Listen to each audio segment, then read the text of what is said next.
Good morning guys. അപ്പോൾ ഈ വീക്കിലെ ആദ്യത്തെ മോർണിംഗ് ഡ്യൂട്ടിയാണ്. So let's get ready. അതെ, ഈ വീക്കിലെ എൻ്റെ ആദ്യത്തെ മോർണിംഗ് ഡ്യൂട്ടി. എനിക്ക് ടോട്ടൽ 3 മോർണിംഗ് ഡ്യൂട്ടിയാണുള്ളത്.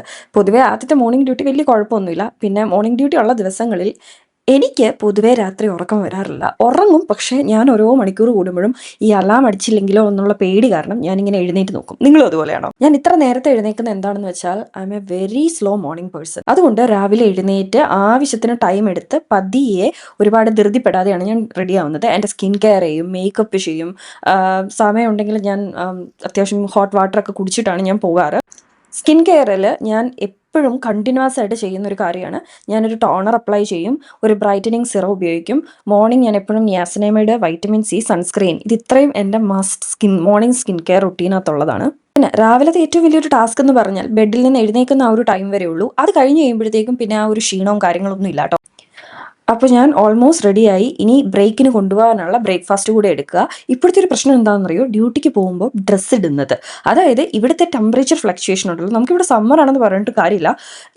ലാസ്റ്റ് കഴിഞ്ഞ വീക്കുകളിലൊക്കെ നമുക്ക് ഭയങ്കര ചൂടായിരുന്നു, ഇപ്പോൾ തണുപ്പ് വന്നു. ഇന്ന് രാവിലെ 18 ഡിഗ്രിയാണ്. അപ്പോൾ പെട്ടെന്നൊരു ചൂടിൽ നിന്ന് തണുപ്പ് വരുമ്പോഴത്തേക്കും നമുക്കത് ടോളറേറ്റ് ചെയ്യാൻ കുറച്ച് പാടായിരിക്കുമല്ലോ. അതാണ് ഇപ്പോഴത്തെ മെയിൻ പ്രശ്നം. നമുക്കിവിടെ ചേഞ്ചിങ് റൂം സെപ്പറേറ്റ് ഉണ്ട്. ലേഡീസിനും മെൻസിനും സെപ്പറേറ്റ് റൂമുകളാണുള്ളത്. ഇന്ന് എനിക്ക് ഭയങ്കര സന്തോഷമാണ്. കുറേ നാളുകൾക്ക് ശേഷമാണ് എനിക്ക് എൻ്റെ ICUവിൻ്റെ കോഡ് ബ്ലൂ യൂണിഫോം കിട്ടിയത്. ഇനിയിപ്പോൾ ഞാൻ ഇവിടുന്ന് നേരെ ഡിപ്പാർട്ട്മെൻറ്റിലേക്ക് പോവുകയാണ്. ഇപ്പോൾ കറക്റ്റ് സമയം 5:50 ആയിട്ടുണ്ട്. എല്ലാവരും മോർണിംഗ് ഷിഫ്റ്റിനുള്ള എല്ലാവരും ഏകദേശം വന്നിട്ടുണ്ട്. നമ്മൾ ചെന്ന ഉടനെ എല്ലാവരും ഒരു കോഫി ഒക്കെ ഇട്ട് കുടിക്കും. സാവധാനം എല്ലാവരും മോർണിംഗ് ഡ്യൂട്ടി നമ്മൾ ചെന്ന ഉടനെ എവിടെ ഒരു ഹറി ബറിയൊന്നുമില്ല. നമ്മളെല്ലാം വളരെ റെസ്റ്റ് ചെയ്ത് പതിയെയാണ് നമ്മുടെ ഡ്യൂട്ടിയൊക്കെ സ്റ്റാർട്ട്. അങ്ങനെ ഞാൻ ബ്രേക്കിന് വന്നിരിക്കുകയാണ്. ഇന്നുണ്ടല്ലോ വളരെ കാമായിട്ടുള്ളൊരു ദിവസമാണ്. നമുക്ക് ടോട്ടൽ 8 പേഷ്യൻസ് ആണുള്ളത്. നമ്മൾ 6 സ്റ്റാഫ് ഉണ്ട്. അപ്പോൾ ഏകദേശം എല്ലാവരും 1:1 റേഷ്യോ ആണ്. ഇന്ന് ഞാൻ 8 മണിയായപ്പോൾ ബ്രേക്ക് എടുക്കാൻ വന്നു. ഈ 8 മണി എന്ന് പറയുന്നത് കുറച്ച് നേരത്തെയാണ്. യൂഷ്വലി നമ്മൾ ഡോക്ടേഴ്സ് വിസിറ്റ് എല്ലാം കഴിഞ്ഞ് നമ്മൾ രാവിലത്തെ മെഡിക്കേഷൻസ് എല്ലാം കൊടുത്തു കഴിയുമ്പോൾ ഓൾമോസ്റ്റ് ഒരു 10 മണിയാവും. പിന്നെ അറ്റ് എ ടൈം നമ്മൾ 2 പേര് വെച്ചാണ് ബ്രേക്കിന് പോകുക. ഞങ്ങളുടെ ICUവിലെ മെയിൻ ഒരു റൂളാണ്, എല്ലാവരും എന്തൊരു ക്രിട്ടിക്കൽ സിറ്റുവേഷൻ വന്നാലും എമർജൻസി നോട്ട് ഫാൾ വന്നാലും മസ്റ്റായിട്ടും ഹാഫ് അവർ ബ്രേക്ക് എടുത്തിരിക്കണം എന്നുള്ളത്. ഇൻ കേസ് നമുക്ക് ഹാഫ് അവർ ബ്രേക്ക് എടുക്കാൻ പറ്റിയില്ലെങ്കിൽ അറ്റ്ലീസ്റ്റ് 50 മിനിറ്റ്സ് എങ്കിലും നമ്മൾ മസ്റ്റ് ആയിട്ടും ബ്രേക്ക് എടുത്തിരിക്കണം എന്നുള്ളത് സ്ട്രിക്റ്റ് റൂളാണ്. നിങ്ങൾ ജർമ്മനിയിലേക്ക് വരാനിരിക്കുന്നവരൊക്കെ ആണെങ്കിൽ നിങ്ങളുടെ ഒരു അറിവിലേക്ക് ഞാനായിട്ട് പറയാം. നമുക്കിവിടെ ജർമ്മനിയിൽ പൊതുവേ എല്ലാ ജോബിനും ഹാഫ് അവർ ബ്രേക്ക് ആണ് ഉള്ളത്. പിന്നെ ടൈം ഡ്യൂറേഷൻ കൂടുന്ന അനുസരിച്ചാണ് നമ്മുടെ ബ്രേക്ക് ടൈമും കൂടുന്നത്. പക്ഷേ നഴ്സസിന് ഹാഫ് അവർ ബ്രേക്ക് ആണ് വരുന്നത് 3 ഷിഫ്റ്റിലും. നൈറ്റ് ഷിഫ്റ്റിൽ 45 മിനിറ്റ്സ് ആണ് വരുന്നത്. ഈ ഒരു ഹാഫ് അവർ എന്ന് പറയുന്നത് നമുക്ക് പേയബിൾ അല്ല. അതുകൊണ്ട് നമ്മൾ മസ്റ്റായിട്ടും ബ്രേക്ക് എടുത്തിരിക്കണം. ഇനി എല്ലാ സാഹചര്യങ്ങളിലും നമുക്ക് ബ്രേക്ക് എടുക്കാൻ ടൈം കിട്ടിയെന്ന് വരില്ല. പെട്ടെന്നൊരു നോട്ട് ഫാൾ ഒക്കെ വന്ന് പേഷ്യന്റിന് CPR ഒക്കെ കൊടുക്കേണ്ട സിറ്റുവേഷൻ ഒക്കെ ആണെങ്കിൽ നമുക്ക് തീരെ ബ്രേക്ക് എടുക്കാനായിട്ട് പറ്റിയെന്ന് ചിലപ്പോൾ വരില്ല. അങ്ങനെയുള്ള സിറ്റുവേഷനിൽ നമ്മൾ റീസൺ അടക്കം നമുക്ക് എഴുതിയിടാനായിട്ട് പറ്റും. നമുക്ക് യൂബർസ്റ്റ് ഉണ്ട്, ഓവർ ടൈം ആയിട്ട് നമുക്കത് ലഭിക്കുന്നതാണ്. പിന്നെ ആദ്യമായിട്ടൊക്കെ ജർമ്മനി വരുന്നവരാണെങ്കിൽ നിങ്ങൾക്ക് വർക്ക് പ്ലേസിൽ നിന്നൊക്കെ മോബിംഗ് ഒക്കെ ഫേസ് ചെയ്യേണ്ട സമയം വരും. എന്നാൽ പോലും നിങ്ങൾ ബ്രേക്ക് എടുക്കുന്ന ടൈം ആണെങ്കിൽ nobody have the right to ask you നീ എന്തിനാണ് ഇപ്പോൾ ബ്രേക്ക് എടുത്തത്, അല്ലെങ്കിൽ നിന്റെ ബ്രേക്ക് കഴിയാറായോ. Nobody have the rights. നമുക്ക് ഹാഫ് അവർ ബ്രേക്ക് എന്ന് പറയുന്നത് ലീഗലി അലൗഡ് ആണ്. ഇനി നിങ്ങൾ ബ്രേക്ക് എടുക്കുന്ന സമയത്ത് നിങ്ങളുടെ പേഷ്യൻ്റ് എന്തെങ്കിലും ക്രിട്ടിക്കൽ ആയാൽ നിങ്ങൾ തന്നെ അവിടെ പോകണമെന്നില്ല. റൈറ്റ്സ് പ്രകാരം വേറെ റെസ്പോൺസിബിൾ ആയിട്ടുള്ള സ്റ്റാഫ് ആ ഡ്യൂട്ടി ടേക്ക് ഓഫ് ചെയ്താൽ മതി. ഇനി ഇൻ കേസ് റിലേറ്റീവ്സിന് നിങ്ങളോട് സംസാരിക്കണമെങ്കിൽ ദേ ഹാവ് ടു വെയിറ്റ്. അപ്പോൾ എനിക്കിന്ന് വന്നിട്ട് 2 വെന്റിലേറ്ററി പേഷ്യൻ്റ് ആണ്. അതിൽ ഒരാളെ ഐസൊലേറ്റ് ചെയ്തിരിക്കുകയാണ് ലൂസ് മോഷൻ എന്ന റീസൺ കാരണം. അങ്ങനെ സമയം 1:30 ആയി. ഞാൻ യുവഗാബ കഴിഞ്ഞ് വീണ്ടും ചേഞ്ചിങ് റൂമിലേക്ക് വന്നിരിക്കുകയാണ്. ഞാൻ ഡ്യൂട്ടി കഴിഞ്ഞ് ഡ്രസ് ചേഞ്ച് ചെയ്ത് ഇറങ്ങി. സത്യം പറഞ്ഞുണ്ടല്ലോ, എപ്പോഴും ഫസ്റ്റ് മോർണിംഗ് ഡ്യൂട്ടി ഭയങ്കര സ്മൂത്തായിട്ട് കഴിയും. അതായത് പെട്ടെന്ന് ഷിഫ്റ്റ് കഴിയും, അത്ര ടയർഡായിരിക്കില്ല, അങ്ങനെയാണ്. പക്ഷേ രണ്ടാമത്തെ മോർണിംഗ് ഡ്യൂട്ടി തൊട്ട് എനിക്ക് രാവിലെ എഴുന്നേക്കാൻ മടിയായിരിക്കും, ഞാൻ നേരത്തെ പറഞ്ഞ പോലൊക്കെ. പക്ഷേ ഇന്നത്തെ മോർണിംഗ് ഡ്യൂട്ടി സത്യം പറഞ്ഞുണ്ടല്ലോ, 6 സ്റ്റാഫ് ഉണ്ടായിരുന്നു. ഞങ്ങളൊരുവിധം ഒരു 1:1 എന്നുള്ള റേഷ്യോയിലായിരുന്നു. എനിക്ക് 2 പേഷ്യൻ്റ് ഉണ്ടായിരുന്നു. പക്ഷേ രണ്ടാമത്തെ പേഷ്യൻ്റ് ഓൾറെഡി സ്റ്റേബിൾ ആയിരുന്നു. നോർമൽ വാർഡിലേക്ക് ഷിഫ്റ്റ് ചെയ്യാൻ ഓൾറെഡി റെഡിയായ പേഷ്യൻ്റാണ്. പക്ഷെ എന്നാൽ പോലും ഭയങ്കര കൂളായിട്ട്, സത്യം പറഞ്ഞാൽ എന്നും ഇങ്ങനെ വേണം എന്നാണ് ഞാൻ ആഗ്രഹിക്കുന്നത്. അങ്ങനെയാണെങ്കിൽ നമുക്ക് അതായത് ഇപ്പം എന്താ പറയുക, അത്ര ടയേർഡാവില്ല. പക്ഷേ ഇത് റെയറായിട്ട് മാത്രമേ നമുക്ക് ഇങ്ങനെയൊക്കെ വരുള്ളൂ കേട്ടോ. ചില സമയത്ത് ഈവനിങ് ഡ്യൂട്ടിയിൽ സ്റ്റാഫ് ഇല്ലെങ്കിൽ നമ്മൾ മോർണിംഗ് ഡ്യൂട്ടി നാളെ ചിലപ്പോൾ ഐൻസ്പ്രുങ്ങൻ ചെയ്യേണ്ട വരും. ഇല്ലെങ്കിൽ നഹ്റ്റ് ഒരുപാട് ആൾക്കാർ 6 പേരൊക്കെ ഉണ്ടെങ്കിൽ ഒരാൾ നെക്സ്റ്റ് ഡേയിലേക്ക് ചിലപ്പോൾ ഐൻസ്പ്രുങ്ങനൊക്കെ ചെയ്യേണ്ടി വരും. പക്ഷേ ഇന്നെന്താണോ അത് ഇനിയിപ്പോൾ ചെന്നിട്ട് ഞാൻ അത്ര ടയർഡൊന്നുമില്ല. എന്തെങ്കിലും കുക്ക് ചെയ്ത് കഴിക്കണം, ഒന്നും ഇരിപ്പില്ല, കുക്ക് ചെയ്യണം. പിന്നെ അത് കഴിഞ്ഞിട്ട് കുറച്ച് റെസ്റ്റ് ചെയ്തിട്ട് വൈകിട്ട് ജിമ്മിൽ പോകാം എന്നാണ് ഞാൻ വിചാരിക്കുന്നത്, ഉറങ്ങിപ്പോയില്ലെങ്കിൽ. സത്യം പറഞ്ഞാൽ എനിക്ക് മോർണിംഗ് ഡ്യൂട്ടി കിട്ടിയാലും കണക്കാണ്. ഞാൻ ടയേർഡാവുന്ന ദിവസങ്ങളിൽ ഞാൻ ഉറങ്ങിയാലുണ്ടല്ലോ എഴുന്നേക്കുന്ന പിന്നെ എപ്പോഴാണെന്ന് പറയാൻ പറ്റില്ല. അതാണ് അവസ്ഥ. പക്ഷെ ഇന്ന് ആക്ച്വലി ഓക്കെയാണ്. ഇവിടുത്തെ ക്ലൈമറ്റ് ഉണ്ടല്ലോ ഒരു രക്ഷയില്ല. സത്യം പറഞ്ഞാൽ ഞാൻ ഇതിൻ്റെ ആവശ്യമില്ലായിരുന്നു. ഞാൻ വിചാരിച്ചു 18 ഡിഗ്രി 15 ഡിഗ്രി എന്നൊക്കെ പറയുമ്പോൾ കുറച്ച് തണുക്കുമായിരിക്കും എന്ന്. പക്ഷേ ഭയങ്കര അടിപൊളി ക്ലൈമറ്റ്. നമ്മുടെ നാട്ടിൽ സത്യം പറഞ്ഞുണ്ടല്ലോ ഇത്ര നല്ല ക്ലൈമറ്റ് വരില്ല. ഇവിടുത്തെ ഒരു സമ്മർ കഴിയുന്ന ഒരു സമയമൊക്കെ ഉണ്ടല്ലോ അടിപൊളി ക്ലൈമറ്റാണ്. ഇന്നലെ ഫുൾ വിൻഡായിരുന്നു. ആണെങ്കിൽ വളരെ ഒരു നോർമൽ ക്ലൈമറ്റ് ഉള്ള ദിവസമാണ് കേട്ടോ. 18 ഡിഗ്രി എന്ന് പറഞ്ഞപ്പോൾ ഞാൻ വിചാരിച്ചു അത്യാവശ്യം തണുപ്പൊക്കെ ഉണ്ടായിരിക്കുമെന്ന്. പക്ഷെ വളരെ വെരി നോർമൽ ക്ലൈമറ്റ്. കഴിഞ്ഞ ദിവസം നമുക്കിവിടെ നല്ലൊരു വിൻഡി ഡേ ആയിരുന്നു കേട്ടോ. ഒരു ദിവസം മുഴുവൻ നല്ല തണുത്ത കാറ്റുള്ള ദിവസം. ഞാൻ അതിനുശേഷം DME വന്നു. അങ്ങനെ യാദൃശ്ചികമായിട്ട് ഞാൻ ഹുമ്മൂസ് കണ്ടു. ഹുമ്മൂസ് കണ്ടു കഴിഞ്ഞപ്പോൾ ഞാൻ കുബൂസ് കൂടെ എടുത്തു. അപ്പോൾ ഇന്നത്തെ ഒരു പ്ലാൻ അനുസരിച്ച് ചെന്നിട്ട് പ്രത്യേകിച്ച് കഴിക്കാനൊന്നുമില്ല. അപ്പം ഞാൻ വിചാരിച്ചു ഒരു റാപ്പ് ഉണ്ടാക്കാമെന്ന്. പെട്ടെന്ന് ഇപ്പോൾ ഹുമ്മൂസ് കൂടെ കണ്ടു കഴിഞ്ഞപ്പോൾ ഞാൻ വിചാരിച്ചു പ്രോട്ടീൻ അല്ലേ ഇപ്പോൾ എടുക്കാമെന്ന്. ഞാനിപ്പോൾ വീണ്ടും ഡയറ്റ് സ്റ്റാർട്ട് ചെയ്തിരിക്കുകയാണ്. കുറച്ച് നാളായിട്ട് എൻ്റെ ഡയറ്റൊക്കെ ഒന്ന് ബ്രേക്ക് ആയിട്ട് കിടക്കുകയായിരുന്നു. അതിനിടയ്ക്ക് നാട്ടിൽ പോയപ്പം തീരെ എടുക്കാനായിട്ട് പറ്റിയില്ല. അപ്പോൾ വീണ്ടും എനിക്ക് വെയിറ്റ് റെഡ്യൂസ് ചെയ്ത് എൻ്റെ 50s എനിക്ക് തിരിച്ചു വരണം. അതുകൊണ്ട് ഞാൻ ഡയറ്റ് തുടങ്ങാൻ വീണ്ടും തീരുമാനിച്ചു. ഈ DMൽ വന്നിട്ടുണ്ടെങ്കിൽ നമുക്ക് ഗ്രോസറി ആയിട്ട് അത്യാവശ്യം എല്ലാ സാധനങ്ങളും ഇവിടെ കിട്ടും. കമ്പാരിറ്റീവ്ലി റേവേ ലിഡിൽ പെനിയിലേക്കാളും റേറ്റ് കുറവാണെന്നും എനിക്ക് തോന്നിയിട്ടുണ്ട്. ഈ സ്റ്റട്ടിലെ ഒരു തിരക്ക് നിങ്ങൾ നോക്കിക്കേ. സമ്മർ ആയി കഴിഞ്ഞുണ്ടല്ലോ മുട്ടുസൂചി ഇടാനായിട്ടുള്ള സ്ഥലം കിട്ടില്ല. അതുപോലെ തിരക്കായിരിക്കും. ഈ മനുഷ്യർക്ക് ചൂടെന്ന് പറഞ്ഞാൽ ഇത്രയും ഭ്രാന്താണോ എന്ന് ഞാൻ ആലോചിക്കാറുണ്ട്. ഇവിടെ കഴിഞ്ഞ സമയത്ത് നമുക്ക് ഹീറ്റ് വേവ് വന്ന് 40 ഡിഗ്രി ടെമ്പറേച്ചർ ആയപ്പോഴും ഉണ്ടല്ലോ ഈ ടൗണിൽ ഇതുപോലെ തിരക്കാണ്. ഞാൻ വീട്ടിൽ വന്നു. ജസ്റ്റ് ഒന്ന് കൈയൊക്കെ കഴുകി കാലൊക്കെ ഒന്ന് കഴുകി ഡ്രസ്സ് മാറ്റി. ഇനി ഞാൻ വൈകുന്നേരം ജിമ്മിലൊക്കെ പോയിട്ട് വന്നിട്ടേ ഞാൻ കുളിക്കുകയുള്ളൂ. ഞാൻ അങ്ങനെയാണ് കേട്ടോ. വന്ന ഉടനെ നല്ലോണം കൈയും കാലൊക്കെ കഴുകുക. ഞാൻ ഹോസ്പിറ്റലിൽ നിന്ന് വരുമ്പോൾ ഉടനെ നമ്മൾ ഡ്യൂട്ടി കഴിയുന്ന ഉടനെ തന്നെ കൈയും ഒക്കെ കഴുകിയിട്ടാണ് നമ്മൾ ഇറങ്ങാറ്. ഓക്കെ. പിന്നെ ചില ആൾക്കാരൊക്കെ ഉണ്ട് ഹോസ്പിറ്റലിൽ തന്നെ കുളിച്ചിട്ടൊക്കെ വരുന്നത്. എനിക്ക് അതിനുള്ള ക്ഷമയില്ല. എനിക്ക് എങ്ങനെയും ഡ്യൂട്ടി കഴിഞ്ഞാൽ പെട്ടെന്ന് വീടെത്തിയാൽ മതിയേ ഉള്ളൂ. രാവിലെ പോയപ്പം കുറച്ച് ലേറ്റ് ആയതുകൊണ്ട് ബെഡൊന്നും ശരിക്കും വിരിച്ചില്ല. അപ്പോൾ ഞാൻ വിചാരിച്ചു കാരണം ഇനി ഞാൻ വന്നിട്ട് സോഫയിൽ കിടന്നുറങ്ങുള്ളൂ. ഞാൻ രാത്രിയിലെ ബെഡിലേക്ക് കയറുള്ളൂ. TV ഒക്കെ കണ്ട് അങ്ങനെ ഇരിക്കും. അപ്പോൾ ബെഡ് ഞാൻ പിടിക്കട്ടെ. അപ്പോൾ പറഞ്ഞതുപോലെ തന്നെ ഇന്നത്തെ ഡ്യൂട്ടി അങ്ങനെ വലിയ കുഴപ്പമില്ലായിരുന്നു. ഇനി നാളെ എങ്ങനെയാണെന്ന് നമുക്ക് പറയാൻ പറ്റില്ല. കാരണം നമുക്ക് ഇന്ന് ശരിക്കും വന്നാൽ പറഞ്ഞാൽ 10 പേഷ്യൻ്റേ ഉണ്ടായിരുന്നുള്ളൂ. 6 സ്റ്റാഫ് ഉണ്ടായിരുന്നു. അപ്പം എല്ലാവരും 1:1 റേഷ്യോയിലും പിന്നെ എനിക്ക് 2 പേഷ്യൻ്റ് ഉണ്ടായിരുന്നു.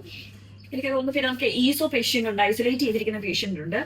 അപ്പം ഇന്റൻസീവിലാകുമ്പോൾ നമ്മൾ പേഷ്യന്റിനെ ഐസൊലേറ്റ് ചെയ്തിട്ടുണ്ടെങ്കിൽ സാധാരണ നോർമൽ സ്ട്രക്സിയോൺ പോലെയല്ല, നമ്മൾ കുറച്ചുകൂടി ഭയങ്കര കെയർ ആയിരിക്കും. കറക്റ്റ് ഈസോ മസ്നാമ എല്ലാം നോക്കി കിറ്റിലൊക്കെ ചെയ്ത് അപ്പം നമുക്ക് ഒരു പേഷ്യന്റ് ഈസോ അപ്പം നമ്മൾ മാക്സിമം ഈസോ പേഷ്യന്റിനെ എടുക്കുന്നവർ ബയോട്ട്മോങ്കേഷനെ എടുക്കാതിരിക്കും. കാരണം ഈ ഇൻഫെക്ഷനൊക്കെ ആവാനുള്ള സ്പ്രെഡ് ആവാനുള്ള റിസ്ക് ഉള്ളത് കൊണ്ട് കുറയ്ക്കാനായിട്ട് നമ്മൾ കഴിവതും. പക്ഷെ എല്ലാപ്പോഴും അത് പോസിബിൾ ആയിരിക്കണം എന്നില്ല കേട്ടോ. ഈ പറഞ്ഞ പോലെ തന്നെ സ്റ്റാഫിന്റെ റേഷ്യോ അനുസരിച്ചിരിക്കും. ഇനിയിപ്പോ നാളെ ചെല്ലുമ്പോൾ നമുക്ക് ആക്ച്വലി ഈ ഒരു വീക്ക് ഫുൾ 12 പേഷ്യന്റ് വരെ ആകാം എന്നാണ് നിലവില്. പിന്നെ ഈ പറയുന്ന പോലെ തന്നെ ഞാൻ പറഞ്ഞിട്ടുണ്ട് നേരത്തെ, ഞങ്ങളുടെ അതായത് ICU എന്ന് പറയുന്നത് ആക്ച്വലി ഒരു വീനിങ് സെന്റർ ആണ്. അതായത് പേഷ്യന്റിന് ട്രക്കിയോസ്റ്റോമിയും അല്ലെങ്കിൽ ലോങ് ടേം വെന്റിലേറ്ററി സപ്പോർട്ടൊക്കെ വേണ്ട പേഷ്യന്റ് ആണ് വരുന്നത്. അപ്പോൾ ഇനി ഏതെങ്കിലും ഒരു പേഷ്യന്റ് പുതിയ ഔഫ്നാമ എന്തെങ്കിലും ഉണ്ടെങ്കിൽ നമ്മളത് നേരത്തെ വേറൊരു മറ്റു ഹോസ്പിറ്റലിൽ നിന്ന് അറിയിക്കും നമുക്ക് കപ്പാസിറ്റി ഉണ്ടോ. ഇൻ കേസ് കപ്പാസിറ്റി ഇല്ല എന്നറിയിക്കുകയാണെങ്കിൽ നമ്മൾ ആ ഫെർലിംഗും ഔഫ്നാമെ പോസ്റ്റ്പോൺ ചെയ്ത് വെക്കും. ഒരു 2-3 ദിവസത്തേക്കൊക്കെ പോസ്റ്റ്പോൺ ചെയ്ത് വെക്കും. ഇല്ലെങ്കിൽ അവരെ വേറെ ഹോസ്പിറ്റലിലേക്ക് ഷിഫ്റ്റ് ചെയ്യാൻ പറ്റുമോ എന്നൊക്കെ നോക്കും. അങ്ങനെയാണ് സംഭവം. അപ്പൊ ഇനി നാളെ എനിക്ക് മോർണിംഗ് ഡ്യൂട്ടിയാണ്. അപ്പൊ ഇന്നത്തെ ഒരു ഉത്സാഹം ഒന്നും എനിക്ക് നാളെ രാവിലെ ചിലപ്പോൾ കാണില്ല കേട്ടോ എഴുന്നേക്കാനായിട്ട്. കാരണം ഞാൻ പറഞ്ഞില്ല 4:30 ആകുമ്പോൾ എഴുന്നേക്കും. എനിക്ക് എപ്പോഴും ഞാൻ കുറച്ച് നേരത്തെ എഴുന്നേക്കും. കാരണം എനിക്ക് രാവിലെ ഞാൻ എല്ലാം പതിയെ സ്ലോലി സ്റ്റാർട്ട് ചെയ്യുള്ളൂ. കാരണം ഇല്ലെങ്കിൽ എനിക്ക് എന്താ പറയാ അങ്ങനെ പെട്ടെന്ന് റെഡിയാകാനും അങ്ങനെയുള്ള ഒരു ഇതില്ല എനിക്ക്. കാരണം പതിയെ റെഡിയാവുള്ളൂ. കാരണം പെട്ടെന്ന് റെഡിയായി എല്ലാം കൂടെ തിടുക്കം പിടിച്ചുകൊണ്ട് ഞാൻ ഹോൾ ഡേ ഞാൻ ഫുൾ ടയേർഡ് ആയിരിക്കും. അതുകൊണ്ട് ഞാൻ പതിയെ എഴുന്നേക്കുള്ളൂ. സോ ഇനിയിപ്പോ എന്താ ചെയ്യാന്ന് വെച്ചാൽ ഫ്രിഡ്ജിൽ ചിക്കൻ ഇരിപ്പുണ്ട്. അപ്പൊ ഞാനൊരു റാപ്പ് ഉണ്ടാക്കണമെന്ന് വിചാരിച്ചു. വൈകിട്ട് ഞാനിപ്പോ വീണ്ടും ഡയറ്റ് സ്റ്റാർട്ട് ചെയ്തിരിക്കുകയാണ്. ഇടയ്ക്ക് വെച്ചൊന്ന് നിന്ന് പോയാലും അങ്ങനെ ഭയങ്കര കാര്യമായിട്ട് ഞാൻ അങ്ങനെ ജങ്ക് ഫുഡ് കഴിക്കില്ല. ഞാൻ മാക്സിമം വീട്ടിൽ തന്നെയാണ് നമ്മൾ കുക്ക് ചെയ്ത് കഴിക്കാറ്. അപ്പോൾ ഞാനിപ്പോൾ താമസിക്കുന്ന ഏരിയ എന്ന് പറഞ്ഞാൽ നമുക്ക് അത്രയും ഇന്ത്യൻ സ്റ്റോറുകൾ ഇല്ല സൗത്ത് ഇന്ത്യൻ ഫുഡുകൾ കിട്ടുന്ന അവൈലബിലിറ്റി കുറവാണ്. നമ്മൾ ഓർഡർ ചെയ്യുകയൊക്കെയാണ് ചെയ്യുന്നത്. അപ്പോൾ അങ്ങനെ പുറത്ത് പോയി അധികം സൗത്ത് ഇന്ത്യൻ ഫുഡ് കഴിക്കാറില്ല അങ്ങനെ. പിന്നെയെന്ന് വെച്ചാൽ സെൽഫായിട്ടാണ് ഞാൻ കൂടുതൽ കുക്ക് ചെയ്യുന്നത് സൗത്ത് ഇന്ത്യൻ ഫുഡുകളൊക്കെ കാര്യം. പക്ഷെ എന്നാലും എനിക്ക് എൻ്റെ വെയിറ്റ് കുറച്ചുകൂടി എനിക്ക് വെയിറ്റ് കുറയ്ക്കണം. എനിക്കൊരു 58 ആകണം എന്നാണ് ഇപ്പോഴത്തെ എൻ്റെ ഒരു പ്ലാന്. അപ്പോൾ ഞാൻ വീണ്ടും ഡയറ്റ് തുടങ്ങിയിരിക്കണം. ശരി, അപ്പം ഞാൻ ഇനി പോയിട്ടൊരു റാപ്പ് ഉണ്ടാക്കട്ടെ. റാപ്പ് ഉണ്ടാക്കി ഇപ്പോൾ വാങ്ങിച്ച ഹുമ്മൂസ് ഇല്ലേ, അതാണ് ഞാൻ ഇട്ടിരിക്കുന്നത്. പിന്നെ കുറച്ച് ചിക്കൻ, കുറച്ച് ക്യാരറ്റ് വെച്ചിട്ട് ഒരു റാപ്പ്.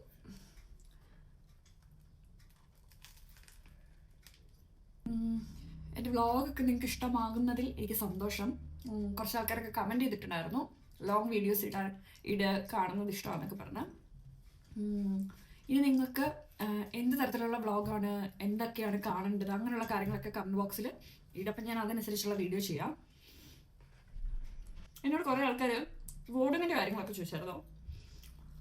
ഒരു കാര്യം പറയാം, ജർമ്മനിയിലെ ഒരു ഹോസ്പിറ്റൽസും നിങ്ങൾക്ക് അക്കോമഡേഷൻ ലൈഫ് ടൈം, അതായത് ലോങ് ടൈമിലേക്ക് പ്രൊവൈഡ് ചെയ്യില്ല. നിങ്ങൾ വരുന്ന സമയത്ത് ഹോസ്പിറ്റൽസിന് വോൺഹൈം കാണും, അല്ലെങ്കിൽ ഈ പറയുന്ന പോലെ തന്നെ വേഗ കാണും.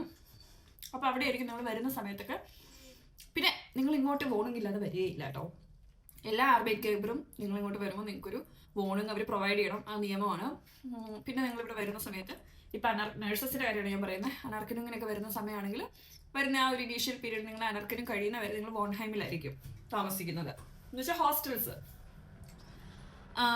ഈ ഹോസ്റ്റൽസ് എങ്ങനെയാണെന്ന് വെച്ചിട്ടുണ്ടെങ്കിൽ എൻ്റെയൊക്കെ ഹോസ്പിറ്റലിൻ്റെ എന്ന് പറഞ്ഞിട്ടുണ്ടെങ്കിൽ നമുക്കൊരു ഐൻഷ്ലാസിമർ ആണ് നമുക്ക്. അതായത് ഒരു ബെഡ്റൂം, അതിനകത്ത് തന്നെ ഒരു ടോയ്ലറ്റ് വരുന്ന ഒരു സ്പേസ് ആയിരിക്കും. അത്യാവശ്യം നല്ല റൂമാണ്.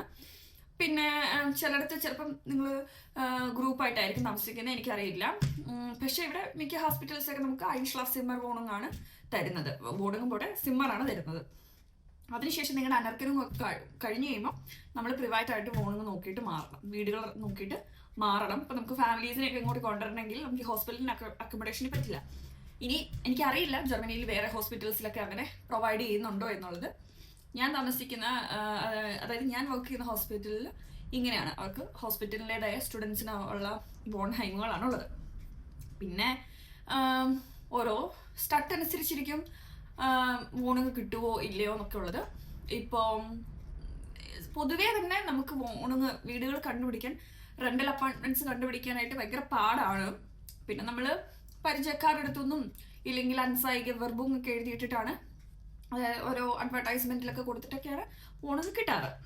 പിന്നെ റെൻറ്റും ഓരോ സ്റ്റേറ്റിനെ ഡിപ്പെൻഡ് ചെയ്തിരിക്കും.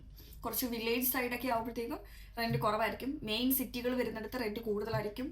ഇപ്പോൾ എയർപോർട്ട് ആക്സസും കാര്യങ്ങളൊക്കെ അടുത്തുള്ളപ്പം യൂഷ്വലി കൂടുതലായിരിക്കും റെൻറ്റുകൾ വരുന്നത്. അപ്പോൾ അതൊക്കെ ഓരോ സ്റ്റേറ്റിനെ അനുസരിച്ചും ഒക്കെയാണ്. അപ്പോൾ ഞാനിത് കഴിക്കട്ടെ, നമുക്ക് ഇനി ജിമ്മിൽ പോകുന്നേരം കാണാം. കുറച്ച് സമയം ഉറങ്ങാമെന്നൊക്കെ വിചാരിച്ചിരുന്നപ്പോഴാണ് ആമസോണിൻ്റെ ബെല്ല് വരുന്നത്. ഞാൻ ഈ കഴിഞ്ഞ ദിവസം ആമസോണിൽ കുറച്ച് പ്രൊഡക്ട്സ് ഒക്കെ ഓർഡർ ചെയ്തിട്ടുണ്ടായിരുന്നു. അതിലൊരു ബോഡി ലോഷൻ, ഞാൻ ഇപ്പോൾ ഒരു 2 മാസമായിട്ട് ഉപയോഗിക്കുന്ന ഒരു ബോഡി ലോഷനും പിന്നെ ഒരു കീക്കോ മിലാനോടെ ഒരു ലിപ് ഗ്ലോസും ആണ് കേട്ടോ. എൻ്റെ ദൈവമേ, ഈ ഒരു ബ്രാൻഡ് എനിക്ക് എത്ര ഇഷ്ടമാണെന്ന് പറയും. എനിക്കിപ്പോൾ ഇതിൻ്റെ 4 ഷെയ്ഡ്സാണുള്ളത്. ഇത് ഞാൻ ഇൻസ്റ്റഗ്രാമിൽ റീൽസിൽ കണ്ടിട്ട് വാങ്ങിയ ഒരു ലിപ് ഗ്ലോസ് ആണ്. ഇവരുടെ പുതിയ 3D ലിപ് ഗ്ലോസിൽ വരുന്ന ഒരു വേരിയൻ്റ് ആണ്. അതിൻ്റെ ഒരു ഫിനിഷിങ് ആൻഡ് ഗ്ലോസിങ് നിങ്ങളൊന്ന് നോക്കിക്കേ. I loved it. ഈ ലിപ് ഗ്ലോസിൻ്റെ ലിങ്ക് വേണമെങ്കിൽ നിങ്ങൾ എന്നോട് കമൻറ്റ് ബോക്സിൽ ചോദിച്ചാൽ മതി. അതുകൂടാതെ ഞാൻ ഇൻസ്റ്റഗ്രാമിൽ ഇത് ഒരു ലിപ് ഗ്ലോസ് ലുക്ക് ചെയ്യാമെന്ന് ഞാൻ വിചാരിക്കുന്നുണ്ട്. നോക്കട്ടെ. പോകാനായിട്ട് റെഡിയായി. ഞാനാണെങ്കിൽ കാര്യം പറഞ്ഞിട്ടുണ്ടെങ്കിൽ ഉറങ്ങിയില്ല. ക്രോസ് ചെയ്തിട്ട് സംസാരിക്കാം.